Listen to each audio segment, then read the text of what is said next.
Masa tu aunty daripada KL, kata dia diberi tahu malam tu aunty ada shoot. Aunty kena sampai dekat Sungai Rambai dalam pukul 11 malam. Sungai Rambai. Sungai Rambai Melaka. Melaka. Kan.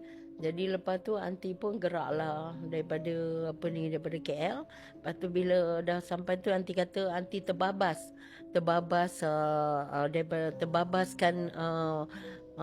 tol Aikuru. Aunty terlepas jawab telefon, nak angkat telefon. Lepas tu sekali dah terlepas. Aunty sampai tu tekan minyak juga. Alamak, tol dah tekan. Siapa yang telefon tu tak kawan aunty dah, lupa dah lah.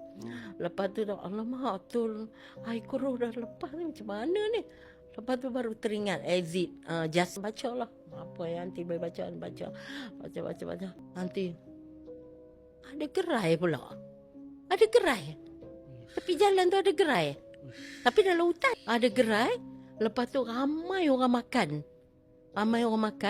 Kereta tak ada. Macam mana mereka sampai kat gerai tu? Boleh agak tak siapa? Macam mana mereka boleh pergi makan kat kedai gerai tu? Sedangkan kereta tak ada, apa takkan mereka jalan kaki. Rumah pun kampung pun, rumah pun tak ada, apa pun tak ada, hutan.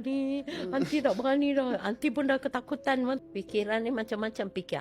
Apa benda sebenarnya? Aunty tu ingat, ni orang bunian kot. Mana ada transport? Siapa pun tak bawa kereta? Kalau bukan orang bunian, siapa lagi? Kan?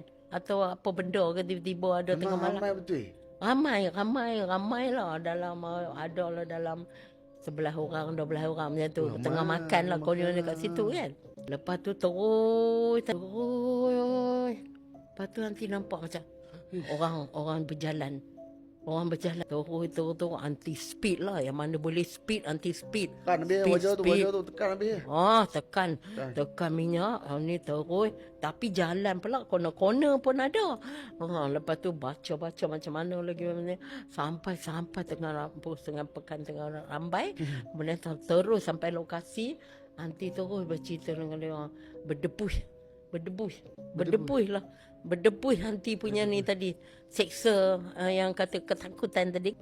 Ceritalah semua dengan kawan-kawan rakan hati, dengan director. Lepas tu dengan orang kampung bila tengok orang syuting dia ada pemain kan.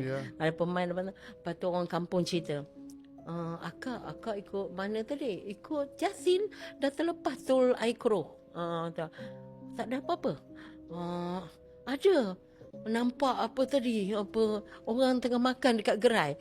Tapi siang-siang gerai tu tak ada. Memang gerai tu tak pernah wujud siang akak.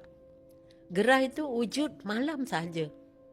Dia kata gerai ni orang yang makan tu bukan manusia biasa. Orang kampung cerita ni.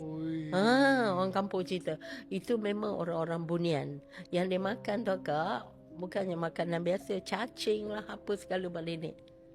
Itu orang kampung Sungai Rambai cerita.